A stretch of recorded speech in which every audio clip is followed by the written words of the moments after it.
Hello. So for today po, mag-unbox po tayo nitong ating bagong portable solar generator. Flashfish po yung kanyang brand name. So buksan na po natin agad para makita na natin kung ano itsura na ito. So manual agad. So ito, product specification. Tingnan natin ng mabilis. So model E200. So 18650 yung cells na ginamit. At 151 watt hour. Bakit 151? Sa description kasi na ito sa listing sa Shopee. Ito, tingnan nyo, ang nakalagay 40,800 milliamp hour. Kung 18650 to, i-expect ko 12 volt siguro yung gamit nila. Mukhang bitin niya 151 watt hours kasi kung 40,800 multiply natin ng 11.1. So, nasa 452 dapat yan na watt hour, hindi 151. So, mukhang hindi totoo yung nakalagay sa ibang nagli-list na ito na 40,800 milliamp hour daw ang capacity or 40.8 amp hour. Well, mako-confirm natin yan pag binuksan natin. Makikita natin kung ano ba talaga yung laman. So, continuous power output 200 watts, tapos peak power 250. Iti-test din natin yan mamaya. Lagyan natin ng load. May input adapter 15 volts na 2.5 amps at pwedeng kabitan ng solar panel 15 volts to 24 volts. So, yung usual na 100 watts pwede. May USB connection, dalawang fast charging. At may DC output siya, 9 to 12 volts, 10 amps ang max. At maximum input power, 40 watts. So, tignan na natin agad. Charging time daw, 4 to 5 hours. Compute ko nga na mabilis. 4 to 5 hours sa 2.5 amps. Pag chinarge mo yan from low bat at maglalash siya ng 5 hours, 12.5 lang yung capacity nito. 12.5 multiply natin ng 11.1, 138 na watt hour yon. Hindi pa umabot sa 151. Ano pang kasama natin? Meron siyang kasamang cigarette lighter adapter. At ito yung power adapter niya, 15 volts at 2.5 amps nga. Hindi siya mukhang mumurahin na power adapter. Medyo mabigat siya. So, mukhang okay naman. Ito. Mukha siyang lalagyan ng ilaw pero mukhang para dito yan. And cigarette lighter adapter.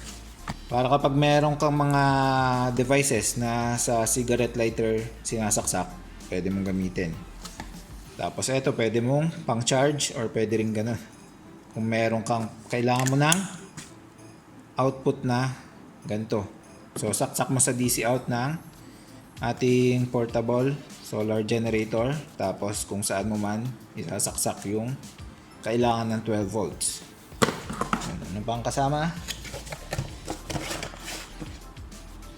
Meron siyang USB LED light. So, yun lang. Tignan na natin kung ano yung tsura nito. Ayun, so protected naman siya. Nababalot ng makapal na foam. Ito na siya.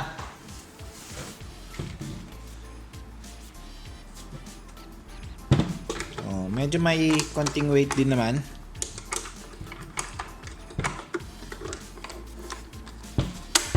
So, DC input kung gusto mong i-charge. DC power. So, iilaw siya kapag inon. So, para dito yan, yung switch niya to. AC. Para sa AC naman. Check na natin agad. Tingnan na natin kung yung output, kung anong voltage. Tayo sa AC 220 volts, saktong sakto. Tingnan natin ang hertz. Yun lang. 50 hertz pala to. Kasi kadalasan dito sa Pilipinas, ang gamit natin 60 hertz. Pero, okay lang yun kasi yung mga devices naman na ngayon, automatic naman niyang tinatanggap kung 50 or 60 hertz. Makikita nyo yun sa ganito. Katulad nito, nakalagay dito 50 or 60 hertz. Ganyan naman lahat yung mga appliances natin. Pero 200 watts lang naman to, so malamang mga maliliit lang na appliances ang pwede nyo pagganahin. Mga laptop, ganun, pang charge ng mga devices natin. So ano pa ang pwede natin i-check? Nakita na natin yung hertz. Ayan, tignan na natin kung pure sine wave ba. So ayan. Pure naman. Ang ganda naman yung sine wave na output niya. So yun, 50 Hz, 220 volts.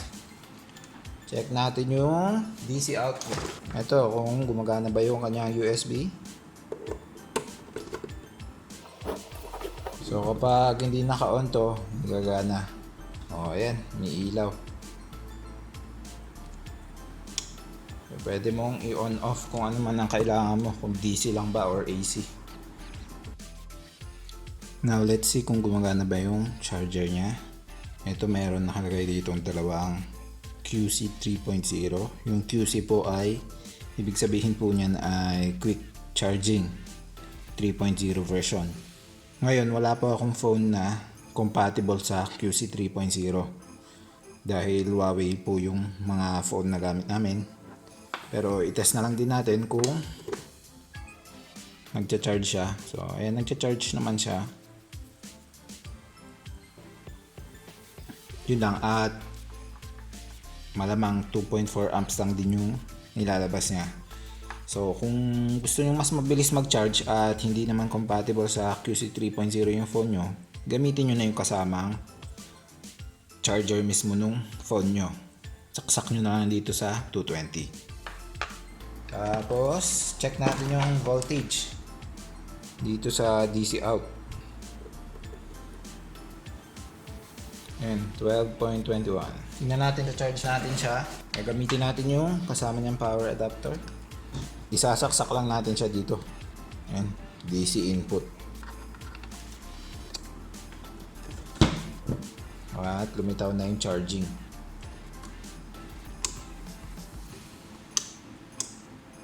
So kapag nagcha-charge, hindi siya pwedeng gamitin. Tingnan natin. Kasi nawala yung DC output tsaka AC output. Ayan, may output siya, 12 volts. Kapag chinarge natin, ayun, nawawala. So, hindi siya pwedeng gamitin habang chinacharge. Sayang naman. Dapat habang chinacharge, pwede pa rin siyang gamitin para, kunyari, nakasaksak sa solar panel to. Yung excess, i-charge niya. Tapos yung sobra sa solar panel, pwede mong i-gamitin. Kaso hindi. Namamatay yung output kapag chinacharge. Oh well. So buksan na natin para makita natin kung ano ba yung nasa loob niya. Ayun, nasa likod pala yung specifications. Nakalagay nga 50 Hz. Okay, kung baka meron yung board sa loob nito, pwede nating i-modify para maging 60 Hz.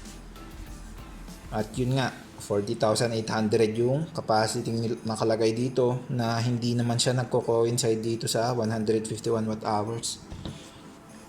So yung pala 40,800 at 3.7 volts. So yung computation nila ay as per cell, as 1S, hindi siya yung 3S.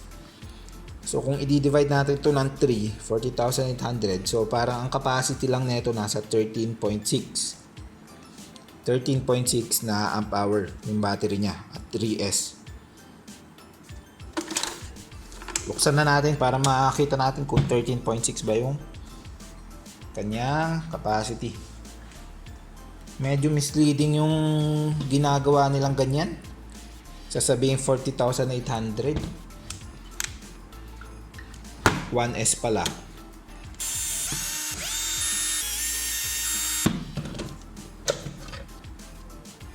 Ayan po ang nasa loob.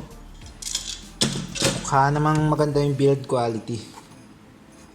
Ayan, meron pa talagang case yung battery. Ayan, kita nyo na. 2 amp hour lang per cell or 7.4 watt hour. 7.4, bilangin natin kung ilan.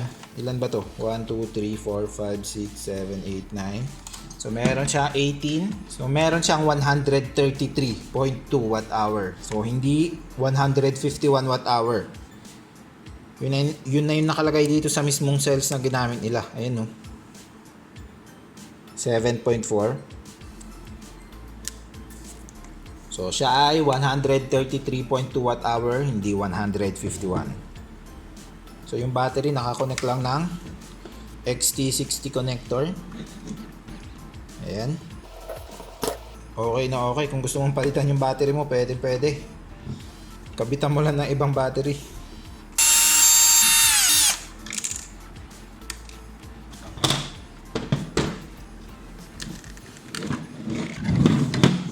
Merong XT30 dito. Ito yung output siguro papunta sa mismong DC output niya. Test natin kung may output ba dyan. 12.04. Yan yung ating inverter. Ang maganda naman yung pagkakabuild ng ating inverter. Ayan, nakalagay dito 200 watts na inverter. So kung masiraan man kayo, ito yung nakalagay sa power MOSFET ay 12N65. Tapos yung may MOSFET pa ulit dito na dalawa, ito naman ay PTP04N04A.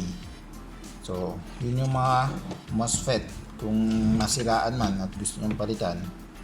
Yan. So meron ito dito 220, so may nakaabang na dalawa, pero ang ginamit lang nila isa lang kasi isa lang yung AC out nito, pero pwedeng kabitan ng dalawa.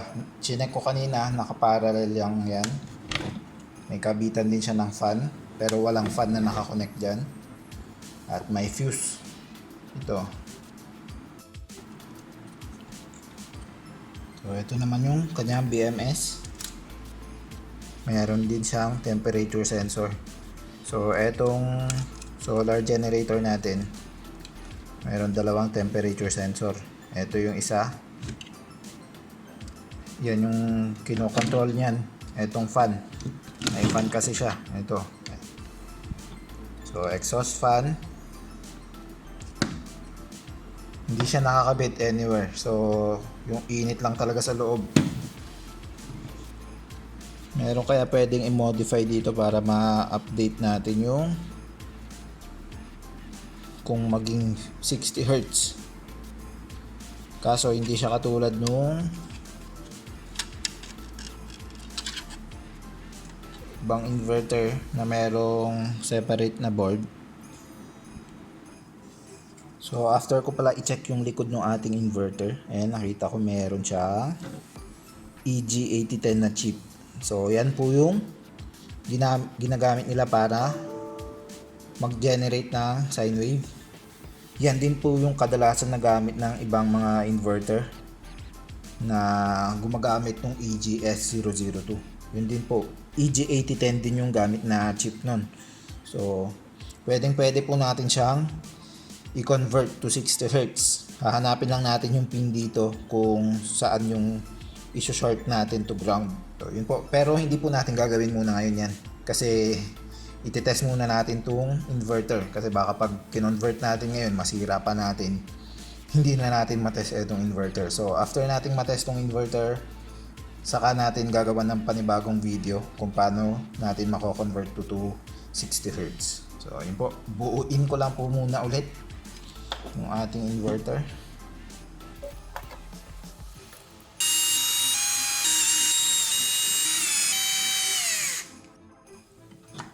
So ayan po, sinacharge ko muna siya para pag napuno na, pwede na natin i-test yung capacity niya. Yung pag-test po natin ng capacity, dito tayo magdi-discharge sa DC output para makikita natin kung ilang amp hour ba yung makukuha natin bago siya mag-shutdown. Kapag na-detect na ng BMS niya siguro na lobat na yung mga cells. So, malalaman natin kung ano yung totoong capacity, usable capacity. Tapos, i-check natin yung voltages ng mga cells natin kapag nag-shutdown na siya para makita natin kung ano ba yung low voltage disconnect niya. So, hintayin lang natin siya mapuno. Ayan po, fully charged na. So, okay naman. At nadidetect niya kapag puno na yung battery. So, tumitigil na rin siyang mag-charge. So, kahit iwan nyo ng magdamag, ay safe naman siya dahil titigil siyang mag-isa na mag-charge. Ngayon, yung pag test natin ng capacity, ayan, ginawa ko ng connection. Ito, dito natin siya isasaksak. So, since 12 amp hour, based dun sa nakita nating marking sa cells, yung capacity niya, ang gagawin nating discharge rate ay 2.4 amps. So, expected na time na kung gaano katagal ma-discharge to, mga nasa 4 to 5 hours din. So, ayan, nadidetect naman yung voltage niya, 12.25. Papakita ko na lang yung results ng graph kapag lobat na to. So, ayan po, almost halfway na tayong nag-discharge at makikita nyo, halos kalahati na rin yung battery na naka-display dito at nakakuha na tayo ng 6,000 na milliamp hour or 6 amp hour. At yung voltage natin, makikita nyo, 11.9 pa rin or 12 volts. At straight siya. Ayan, no? Straight lang yung line. So, hindi nagbago. So, mukhang merong boost and back converter sa loob. Kasi tinatry niyang i-maintain yung 12 volts na DC output. So, mukhang maganda yung ganun. Hindi siya directly nakakonect lang sa battery tapos siniswitch on and off lang siya. Hindi. Mukhang meron siyang boost and back converter. So, maghintay pa tayo ng mga 2.5 pang oras. At mukha naman siyang aabot ng 12 amp hour. Kasi yun din naman talaga yung nakalagay dun sa cells na ginamit nila. So, ayan po. Namatay na po. Hindi ko na abutan. Kasi ni-expect ko medyo matagal pa. Pero, ang nakuha lang kasi natin na capacity ay 10.8 amp hour lang. Tapos, ayan, makita nyo, straight lang yung voltage niya. Hindi bumaba. So, yun nga yun. Meron siyang back boost converter. Yan, tignan natin. I-turn on ulit natin. Mag-on pa. Ayaw na niyang mag-on pag lobat na. Eto, nag-on pa. Namatay na rin. Ayan, i-check natin yung voltage kung ano yung voltage na niya. 9.6. So 9.6 na lang yung voltage yung battery natin.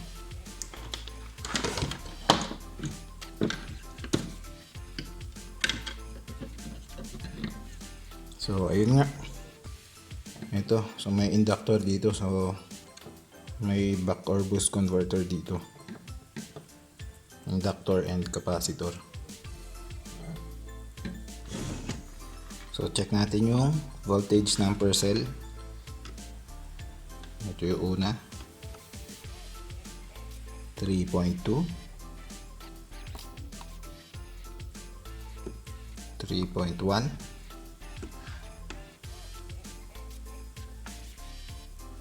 at 3.2. So medyo mas mababa lang ng konti yung pangalawang cell. Okay lang yan. I-charge na muna natin. Tapos i-check ulit natin kung magbabalance ba yung cells natin. So okay naman yung low voltage na cut off niya. Kasi 3.2. Medyo mataas pa yun.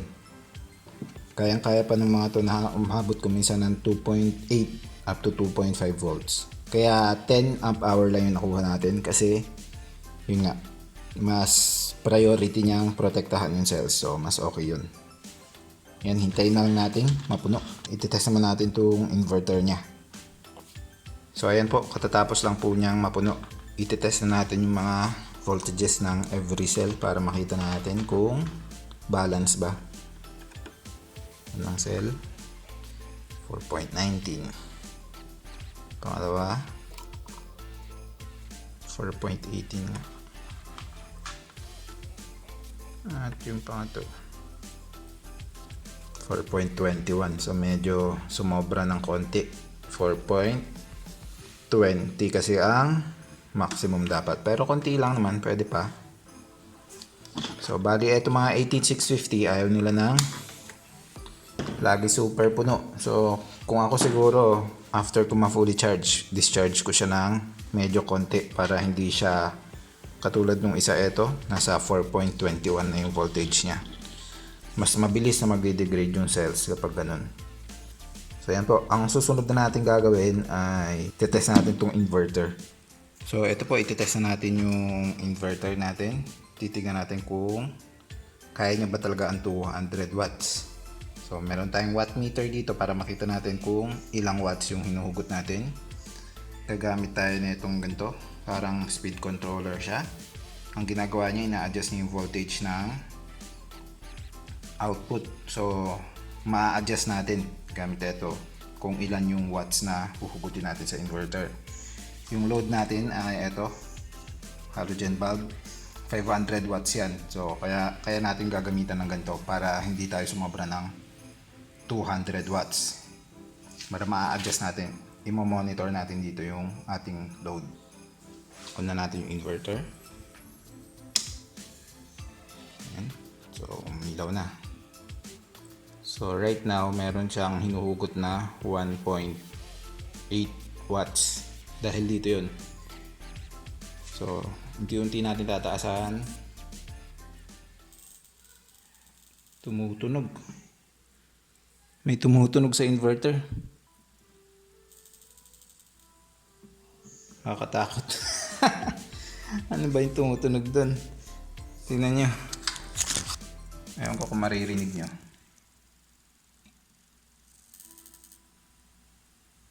Namatay. Biblink yung AC output. Tapos namatay na. Ano kaya nangyari?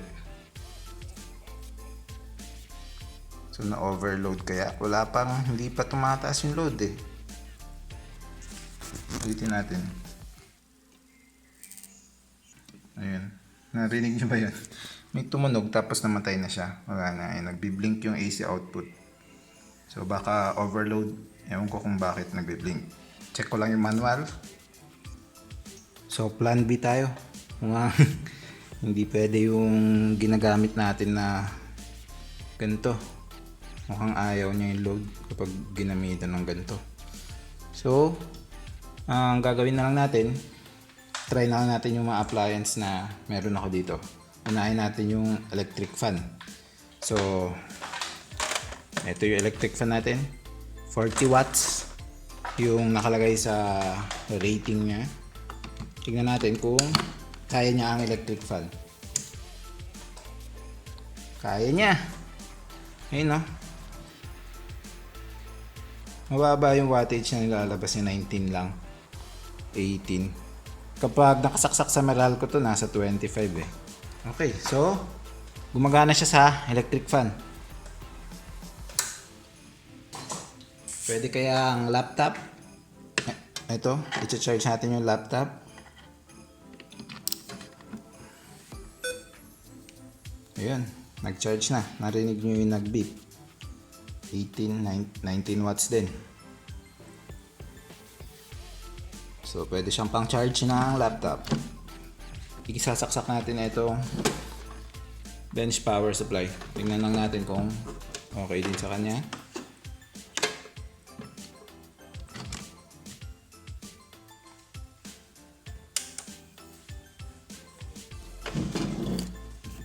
So, gumana naman. Ayan.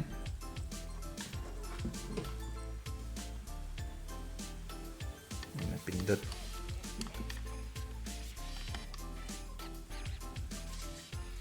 So, 2.2 watts. I-on ko siya para i-charge ko yung battery. Tingnan natin kung ito medyo mataas ang nakukuha natin, 89 watts. Okay pa naman siya. So, almost tingnan natin yung temperature kung tumataas ba. Ayan, unti-unting tumataas.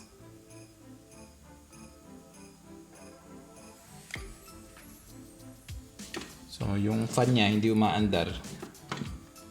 Kasi yung sensor ng fan niya hindi nakadikit sa inverter. Hangin lang. So, yung internal na temperature lang yun. Tinitest, hindi mismong inverter. Siguro kuha ako na extension at pagsasabay-sabay natin yung mga sinasaksak natin para try nating umabot ng 200. Sige, babalik ako. Ito, meron na tayo extension. So, siya yung isasaksak natin. Ito. So, ulit natin yung ating power supply. Tapos, charge tayo ng laptop.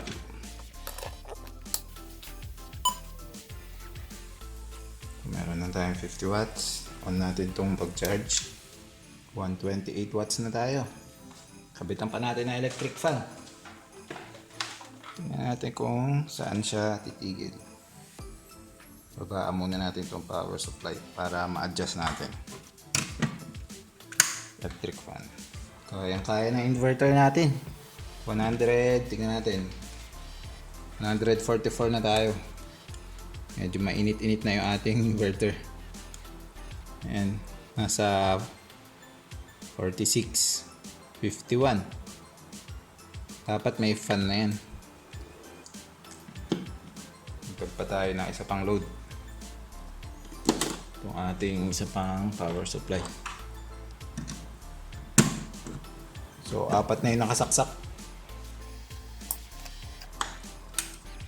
Matay. Ano nangyari?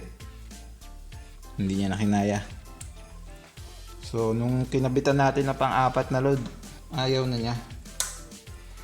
So, pag dinadagdagan ko pa ng ibang load, hindi niya nahahabol. Bumabagal yung electric fan pag ino-on ko yung isa pang load. So, kapag in-on ko pa siguro tong isa pa, mamamatay na nga siya. Oh, hindi naman. So, 4 na yung naka-on sa atin. Try natin isagad ng 200 watts. Pero mainit na to. Nasa 60 na. So, nung nilagyan ko pa na medyo mataas-taas na load, namatay. So, based dun sa huli natin ginawa, kapag medyo nasa 150 watts na yung load natin, tapos nagdadagdag pa tayo ng load, bigla na lang nawawala yung wattage, bumababa yung output. Ewan ko kung ano nangyayari. So, ayan, i-monitor natin dito kung ano ba nangyayari sa output niya kapag nilalagyan natin ng load. So, unti-unti natin lalagyan ng load. Pag may biglang load, nakita nyo ang pangit. Nadi-deform yung sine wave. Etong fan, try natin yung fan kung ano nangyayari sa output pag may load. So, maganda pa rin naman. On natin yung ating laptop. Okay pa rin. Lagyan natin ng konting load. So, maayos pa rin naman. Baba natin ng konti. Tapos, on pa natin to. Isa na pa nating load. Pang-4 na load. Ayun, namatay. Ayun. Tingnan nyo nangyayari sa... Ganyan na nangyayari kapag bigla na lang... Pag yun nga, nasa 150 watts na. Ayun na nangyayari sa sine wave niya. Bumabalik na nung binawasan natin ng load.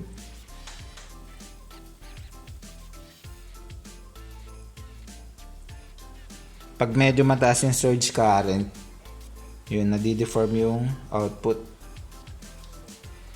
On natin yung laptop. Namatay. Ayun na naman. Medyo mababa pa yung load natin.